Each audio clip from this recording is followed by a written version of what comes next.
सुरक्षा बलों को 2 पुरुष नक्सलियों का शव बरामद हुआ है और उनके साथ एक 12 बोर डबल बैरल राइफल और एक पिस्टल बरामद हुआ है।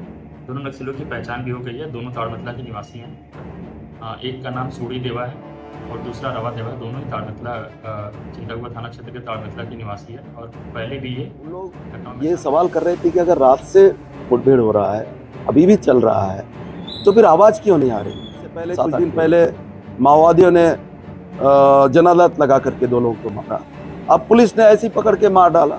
तो गांव के लोग वैसे भी बहुत भयभीत हैं। तो ये जो आरोप लगा करके इनको मार डाला गया, ये बिल्कुल समझ से परे है।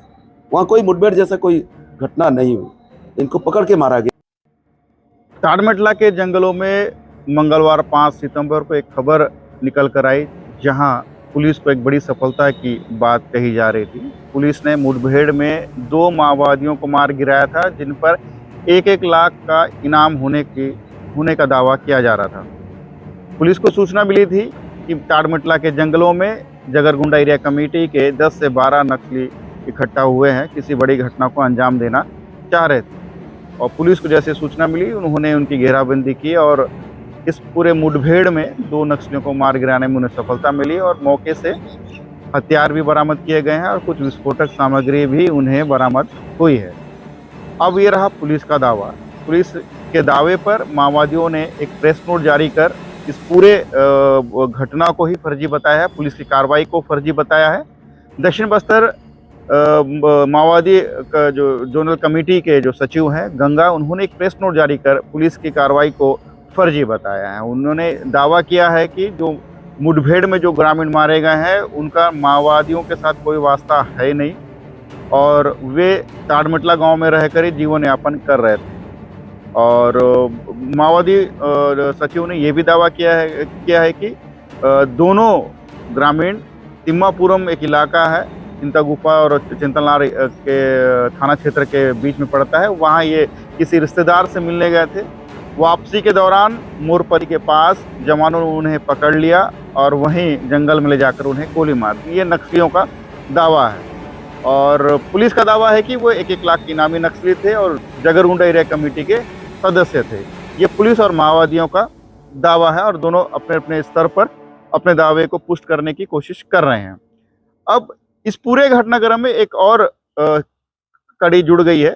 सीपीआई के पूर्व विधायक हैं और वरिष्ठ नेता हैं और आदिवासी महासभा के राष्ट्रीय अध्यक्ष मनीष कुंजाम ने भी इस पूरे मुठभेड़ पर सवाल खड़े कर दिए हैं।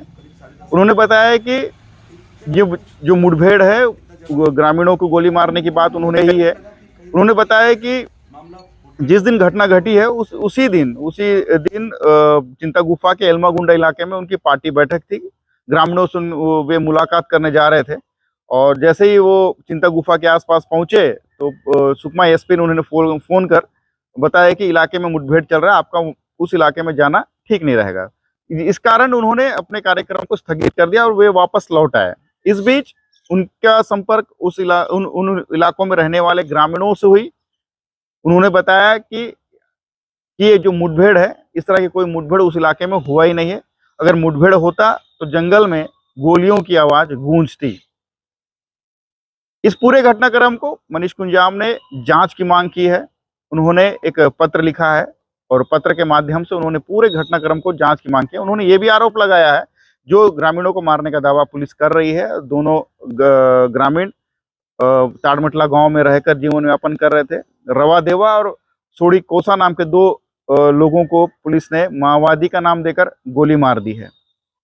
रवा देवा जो है वो गांव में ही ताड़मतला में रहकर किराने की दुकान संचालित करता था, जिसकी शादीशुदा है, आधार कार्ड भी बना हुआ है। वहीं सोड़ी कोसा भी उसी गांव का रहने वाला था, जिसके 3 बच्चे हैं और दोनों के आधार कार्ड बने हुए हैं। अब सीपीआई नेता ने बड़ा सवाल ये किया है कि अगर वो माओवादी थे तो उनका आधार कार्ड कैसे बना। तो पूरे घटनाक्रम पे सीपीआई नेता ने आरोप लगाया है कि पूरी जो मुठभेड़ है वो फर्जी है और इस पूरे मुठभेड़ की जांच होनी चाहिए ताकि सच्चाई पता चल सके। 5 सितंबर को ताड़मतला गांव में मुठभेड़ में 2 नक्सली मारे जाने का दावा पुलिस कर रही है और इसमें इस बारे में हमारा कहना है साफ तौर पर कि उस दिन मेरा एल्मागोंडा का प्रोग्राम था। मैं चिंतागुफा गांव पहुंच भी गया था और 10:30 बजे या 11:15 बजे के आसपास सुकमा एसपी साहब का फ़ोन आता है कि तारमिटला में मुठभेड़ चल रहा है, आपका एल्मागोंडा जाना उचित नहीं होगा, आप वापस हो जाइए। तो मैं वापस हो जाता हूँ। फिर वहीं हम लोग चर्चा करते हैं, वहाँ जो साथी हैं चिंतागुफा के, उन लोग ये सवाल कर रहे थे कि अगर रात से मुठभेड़ हो रहा है, अभी भी चल रहा है, तो फिर आवाज़ क्यों नहीं आ रही 7-8 किलोमीटर दूरी पर? तो कोई आवाज़ नहीं है, ये कैसा मुठभेड़ है? तो ये लोग उस समय ही सवाल करने लगे। फिर हम लोग तो वापस आ रहे थे, तो उसी बीच में एक लड़का ताड़मेटला से ही फ़ोन करता है कि आप मिनपा और एल्मागोंडा जाने वाले हैं, तो कब जाएं, कितने समय पहुंचेंगे? बोले नहीं, वहाँ का प्रोग्राम मैंने तो स्थगित कर दिया है, वापस आ रहा हूँ चिंतागुफा से। तो बोले क्या हुआ? बोले नहीं, तो तुम्हारे ताड़मेटला में ही कोई मुठभेड़ हो रहा है।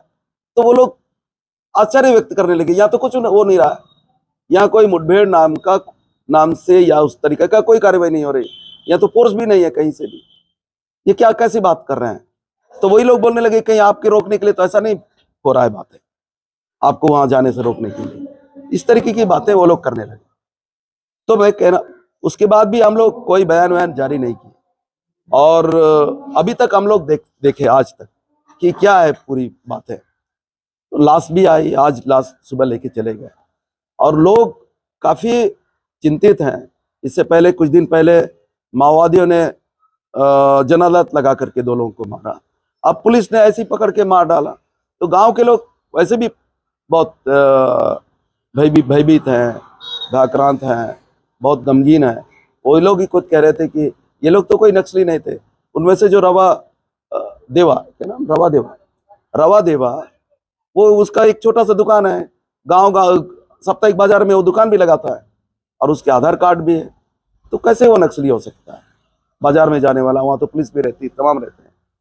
तो ये जो आरोप लगा करके इनको मार डाला गया, ये बिल्कुल समझ से परे है। वहां कोई मुठभेड़ जैसा कोई घटना नहीं हुई, इनको पकड़ के मारा गया।